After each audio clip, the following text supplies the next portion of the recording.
Ito po yung mga nangyayari na sabihin nating nakakadismaya, nakakalungkot bilang Pilipino na may dapat na panindigan o dapat manindigan sa isyu ng West Philippine Sea at pagkakaisa ng lahat ng Pilipino.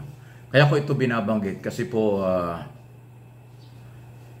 napakarami ng mga bansa sa kasalukuyang balikatan exercise na ginagawa ng Pilipinas, ng Amerika, ng France, Navy, dyan po sa Luzon at West Philippine Sea.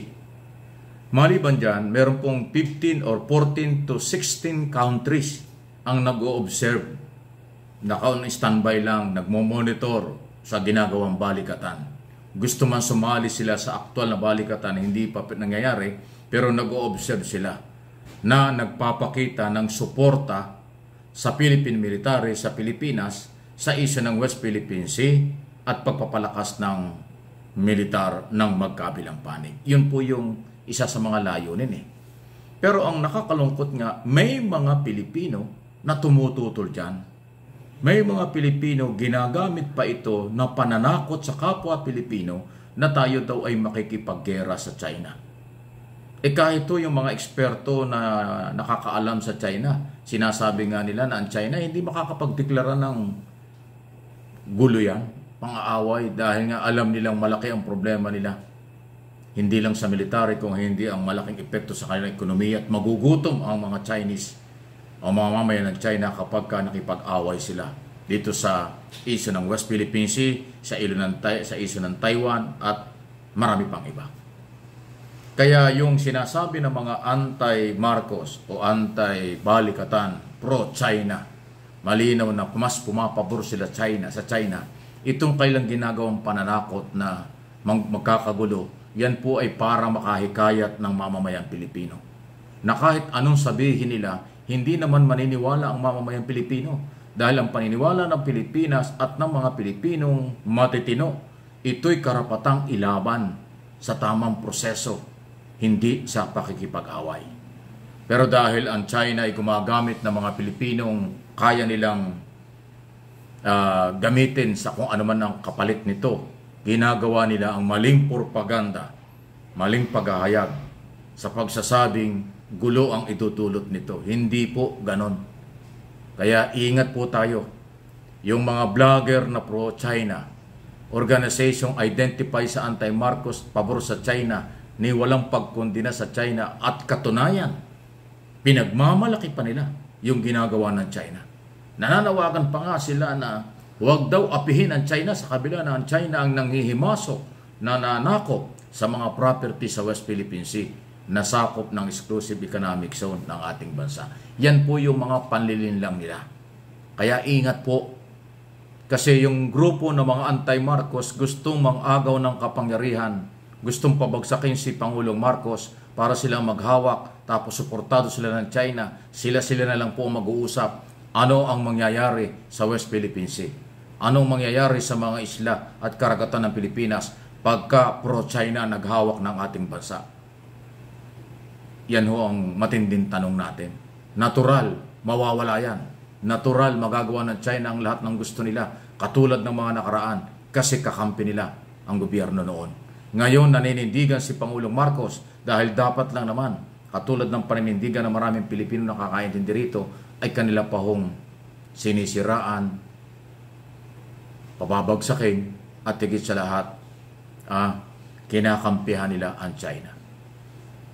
Tapos na po yung kanilang mga maraming propaganda tungkol sa pulburon issue, tungkol sa drug test, tungkol sa di umano ay pakikipag-ugnayan sa Amerika at kung ano-ano pang mga paninira, hindi kinagat ng tao, hindi pinansin ng tao.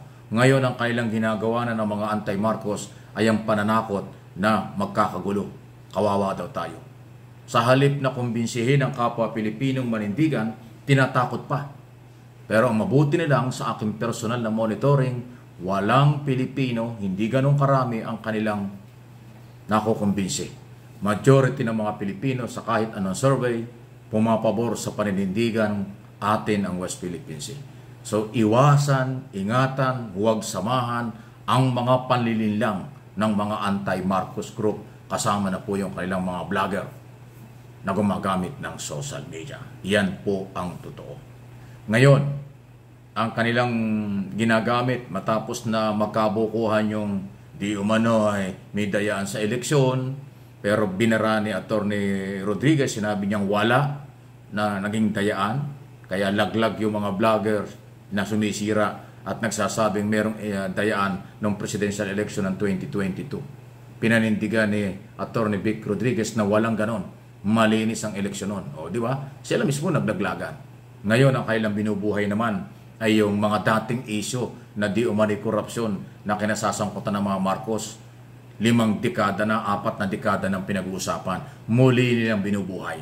O, nakita nyo? Talagang continuous ang kanilang paninira. At makahikayat lang ng taong bayan para kayo sila iskampihan. Mabuti na lang at hindi po ganon kasi alam na ng mamamayang Pilipino ang kanilang galaw, ang kanilang mga agenda, ang kanilang mga planong pang sarili at pang political issue lang. Ayun ang totoo. Kaya muli, ako po'y umaapila sa inyo, suportahan nyo ang aking mga channel, paninindigan natin ang gusto ng ating Pangulong Marcos at ng ating pamahalaan at yung paninindigan ng taong bayan. Huwag kayong pagamit, huwag kayong maniwala sa mga mapanlinlang na grupo or makapiling grupo. Samahan po ninyo, subscribe, follow, like, share ng aking mga video po dito sa MA Pinoy TV at Mike Abe Opinions. Ingat din po kayo kasi maraming gumagamit ng aking picture, ng aking mga video at sinisiraan nila ako ng personal. Marami na panlalait silang ginawa sa akin, marami ng paninira ang ginawa nila sa akin kasi hindi nila ako ma-recruit sa kanilang mali at hindi makataong mga galawan. Kaya nila ako sinisiraan. Kaya ingat po kayo. Ito lang po yung aking channel sa YouTube at Facebook page. Ito ang MA Pinoy TV at Mike Abe Opinions. Kapag may nanggamit, nakita niyo yung mukha ko dyan o video ko yan, wala po akong pahintulot dyan. Ginagamit nila. Yung iba ginagamit nila para naman mayroon silang sariling content na ipapaliwanag mas na okay naman. Pero meron pong nanggagamit ng video ko, ng picture ko para ako siraan, para ako personalin, para laitin. Eh, sanay na ho tayo dyan, tayo bibigay. Ako naniniwalang ang katotohanan ay lalabas, ang paninindigan ay hindi masisira kung ang ating lalabasin at gagawin manindigan para sa ating bayan, sa ating mga property at sa naaayon sa ating karapatan at mga batas. Marami pong masamang tao sa panahon ito. Maraming mapanirang uri. Ingat po kayo dyan. Ayaw ko ng pangalanan. Alam naman ninyo yan. Yung mga grupo na hindi na maisip, hindi na malaman kung anong gagawin para mapabagsak ang gobyerno, hindi naman sila magtatagumpay.